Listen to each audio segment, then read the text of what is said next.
Sierra Leone. That deprives countries of the resources they need for government services, for education, for health.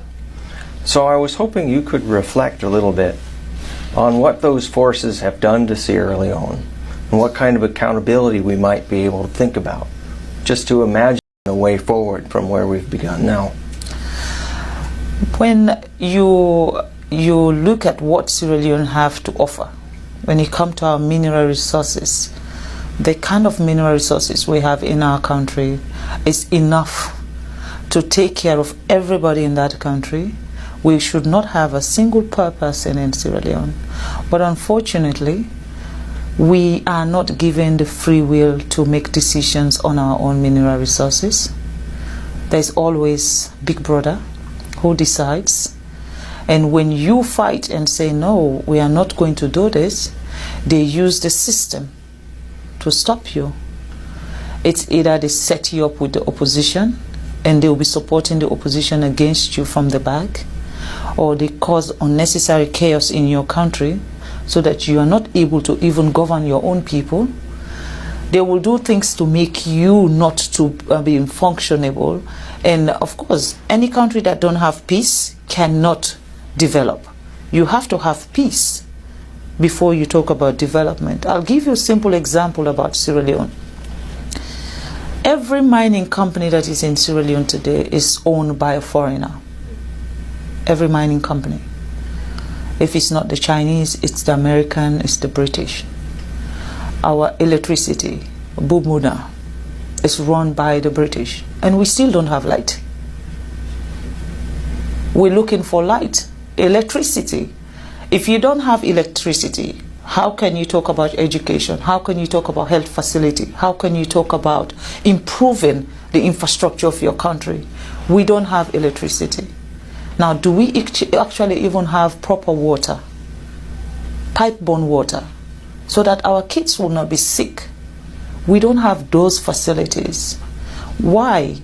With all the minerals we have, there is a cap you put.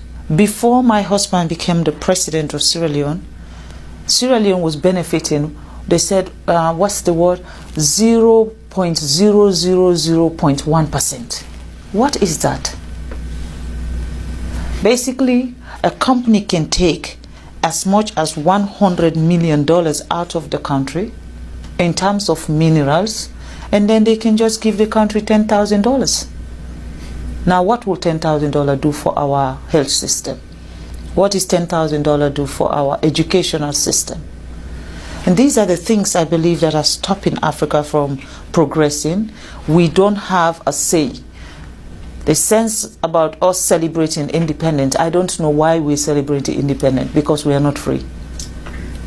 That is my own take. I'm not speaking also on behalf of the government of Sierra Leone, nor am I speaking on behalf of His Excellency the President.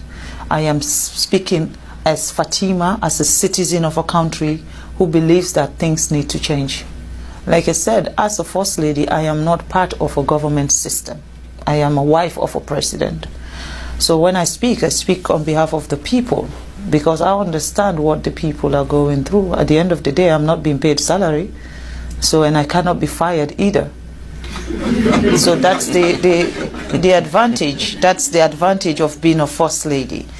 But I believe that for Africa, what is happening in Africa today, it needs to change, and it needs to change now. There is no time like now, because for Sierra Leone, we now have a president who believes that we cannot wait for other people to come and develop us. We cannot wait for another country to come and prescribe how our country should be run or what we need in our country. You know, this divide and rule, if you're close to China, we will not come to your country. If you're close to America, we will not come to your country. I mean, the fight that is between England, Europe, America, China, Russia is not a Sierra Leone fight. That's not our problem. We are fighting for our daily bread. We're looking to have education, just like America. We're looking to have good health facility. Just like Europe, we're looking to have governance structure where one single person cannot be the dictator of a nation. That's what we're looking for. I am going around the world to see a country that sees Africa not as not just as an ally of what you'll be getting from us, but a country that sees Sierra Leone as partners and treat us with respect. You cannot be coming to our country and take everything that will make us develop, and then you still treat us as inferior people, as if we don't know what we're doing. I think that is wrong. You know, we're looking for partners that value us. People that will come to our country and say, you know what, this country has suffered enough, they need to grow. We were once the atom of Africa. Every country within sub-Saharan Africa used to come to Sierra Leone for our education. And today, what can we be proud of? We cannot talk about education in Sierra Leone because they've ruined that for us. Everything that has empowered Sierra Leone has been ruined. And now we have a leader who wants to fix everything. There is a problem. In Africa, you should not have a leader that is assertive, a leader that knows what his people want, a leader that wants to change what is happening. The moment you have that, it's everyone's target. And then they find reason to slow you down, they find reason to stop you, and they use that system of corruption. They use corrupt people, they use negative people, they use unpatriotic citizens to come after a government who is doing what is right for a system. I think we need to address those issues. Unfortunately, I don't know I'm very good at name calling. I will call your name. I don't care your status. I don't care who you are. I would name and shame you and let the whole country know you're one of them. The United Nations and their specialized agencies, they all have governance structures that privilege some nations over others. I think we should be able to talk about that openly, and then we can talk about what to do about it. One of the most serious issues I have with the United Nations is the fact that Africa is not part of the Security Council. We're talking about 54 countries, I'm sorry. 54 countries, a whole continent does not have one person representing Africa when it comes to decision making at the Security Council. And I'd observe also that no African country has its own executive director at the World Bank either. No. Unfortunately, yes. We don't know how to manage money. Because if that is the perception since the beginning of, every time an African come forward for something that they have to be a decision maker for the world, not just Africa. It's just not possible. I understand. So what can I say? There must be a prescription somewhere that says, Africa, you are not good enough. Well, it might be revolutionary, but I'm going to say it right here. Africans should be in charge of Africa. I believe that also that Africans' issue can only be enhanced when Africans decide to do that. They should not allow another person to give them a prescription of how Africa should look like or what we need in our Africa, because we know what we need in our Africa. No one will know that better than us. And I think the UN should see Africa as partners.